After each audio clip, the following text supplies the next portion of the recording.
Hi you guys, it's Jack here, and in today's episode I want to give you guys all of my secrets of how I was able to accomplish getting 11 lightning lanes in one day at Magic Kingdom, but also how you can do all 31 attractions on the Magic Kingdom park map. So let's do it. Alright you guys, so tip number one is that the early access for Magic Kingdom does not include the entire park. So if you are a regular ticket holder to get into Magic Kingdom for that day, you can rope drop, and you can rope drop really anywhere, but it's going to tell you as you go down Main Street, all of the early access was brought to the right and everybody else was brought to the left. So you could still rope drop Magic Kingdom, it just won't be over in the Tomorrowland or Fantasyland area, which honestly is perfectly fine with me because I was able to not only do one major attraction at Magic Kingdom after rope drop, I was able to do two. I was able to do Splash Mountain and Big Thunder Mountain with little to no wait. I think I didn't wait at all for Splash Mountain, and I think I waited less than 10 minutes at Big Thunder Mountain. But yeah, so that was a nice little surprise to see, was that you still rope dropped attractions even though early access for hotel guests was 30 minutes prior to park open.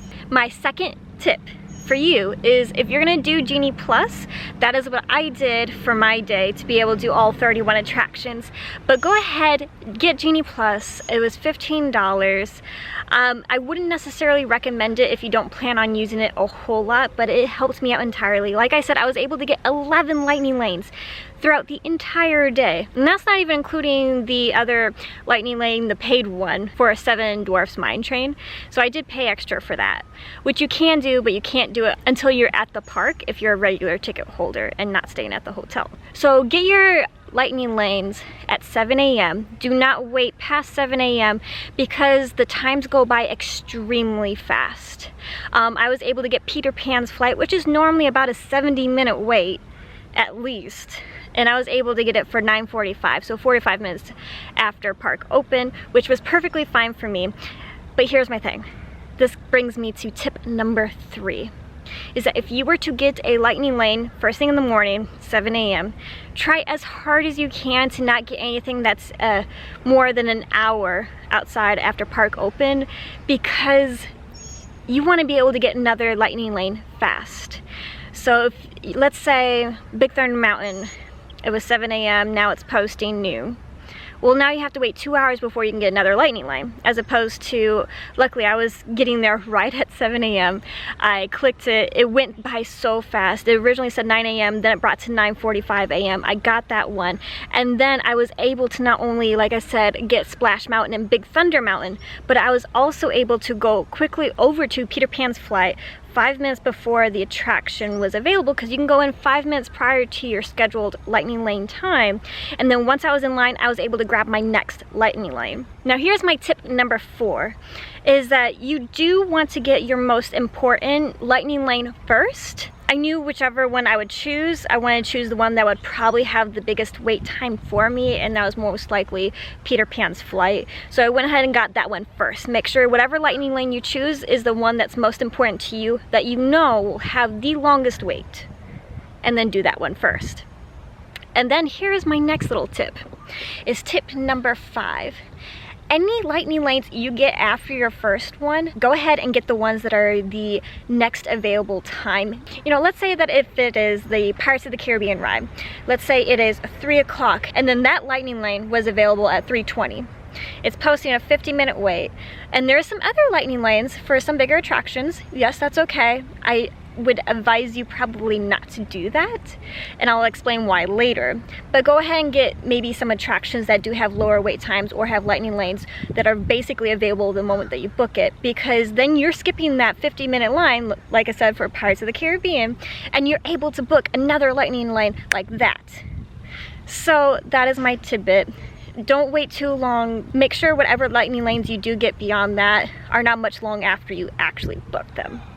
And then do your next lightning lane as quick as possible and scan your Magic Band card, however, so you can be able to get your next one. My next tip is that if you're going to do rope drop, like I said, you want to do all the major attractions first. That first hour that the park is open, there's so much room to be able to get so many attractions done because they will be low to little waits.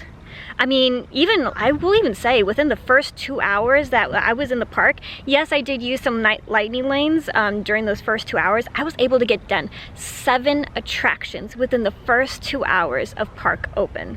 Not only did I rope drop, but I also used Genie Plus, and I was able to go ahead and get some of the smaller attractions with my lightning lanes that ended up posting a little bit longer waits, and that helped me incredibly. So here's for my next tip. That if you do not care to watch the parades, the cavalcades, or I will be very honest, especially if you don't want to see the fireworks, and I say especially the fireworks because that is going to be the best time that if you have been seeing long lines all day, the lines will die down during those times, and especially during the fireworks.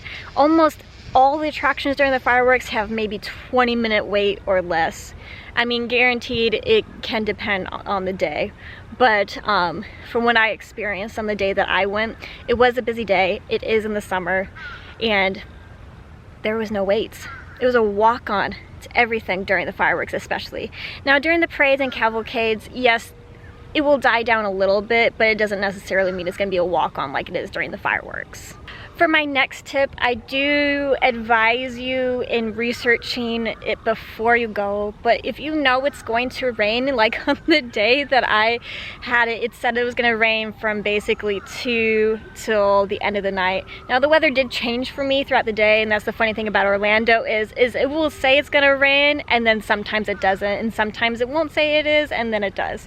You really never know, but the best bet is to just check the weather beforehand, because attractions do close some of them do close in heavy rain, but a lot of them will close if there's lightning in the area. So even if it doesn't look like it's going to storm, the attractions will close if there's lightning about, I think it's 5 miles away.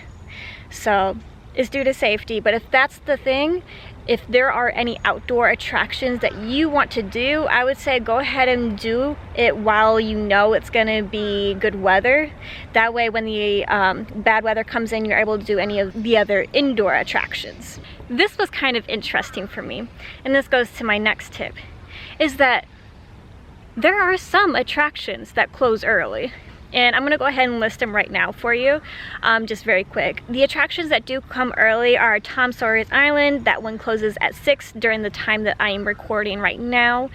The riverboat that goes around the lagoon is going to be closing at 7 o'clock. And then what was also kind of surprising is that the meet and greets at Magic Kingdom do close 30 minutes prior to park close. And those ones are going to be your Fairy Tale Hall and Mickey at the theater at the very front of the park at Magic Kingdom. And another big thing is if you're really trying to do all 31 attractions, bring your food. And it doesn't necessarily mean that you could bring the food with you in the lines. I'm not 100% sure about that, but if you can, bring your own food. I packed my book bag with lots of water as well. That way, if you really want to do this challenge like I was able to complete, you can just go for it. Okay, you guys, so my last tip that I really am excited to tell you, because it works like a charm almost every single time, is that, okay, so maybe you want to see the fireworks, that's great, but I will also tell you, most people will leave right after the fireworks. It's crazy how many people leave, and there's still usually about anywhere between 30 minutes to an hour left of the park for it to be open. If I were you, if you're gonna watch the fireworks, maybe watch the fireworks maybe to the side and not necessarily on Main Street. That way when the crowd does go, because it goes in masses down Main Street, it's kind of hard to weave around. Go ahead and go to whatever land that you plan on going to right after the fireworks. Kind of have a closer path to that so you can get there a little bit easier. Because like I said, tons of people leave. And all the rides are, like I said, little to no wait. It's the perfect time. Yeah, and then that way when everybody's leaving, you can still enjoy the parks. It's gonna be a lot of fun, and there'll be a lot less people. So yeah, go and get the rides that you want to do done. But yeah, those are basically all of my tips and tricks. Like I said, if you can do like your most major lightning lane first, grab it as early as possible, and then go straight to rope dropping, either the Adventureland area or the Liberty Square area. That's going to be your best bet, just because the lines are going to be extremely low. And just think of it, if you rope drop, that's basically having a fast pass, or lightning lane, sorry. I still miss calling them fast passes. I'm not sure really why they changed it, but anyways. But yeah, go ahead and do the big attractions that you want to do first, that do not have any, that you weren't planning on doing any lightning lanes for, because remember, like I said, if you get a lightning lane and it's 2 hours till you're able to get another one, you're losing on so much time to be able to get other lightning lanes. I'm not kidding you when I mean get your big attraction first, lightning lane, then rope drop other big attractions within the first hour, hour and a half, 2 hours. And then after that, do all the other attractions that people don't necessarily would choose first for their lightning lane. You'd be surprised how much you would be able to get done just by doing that. And yes, you can go ahead and pay for the Seven Dwarfs Mine Train.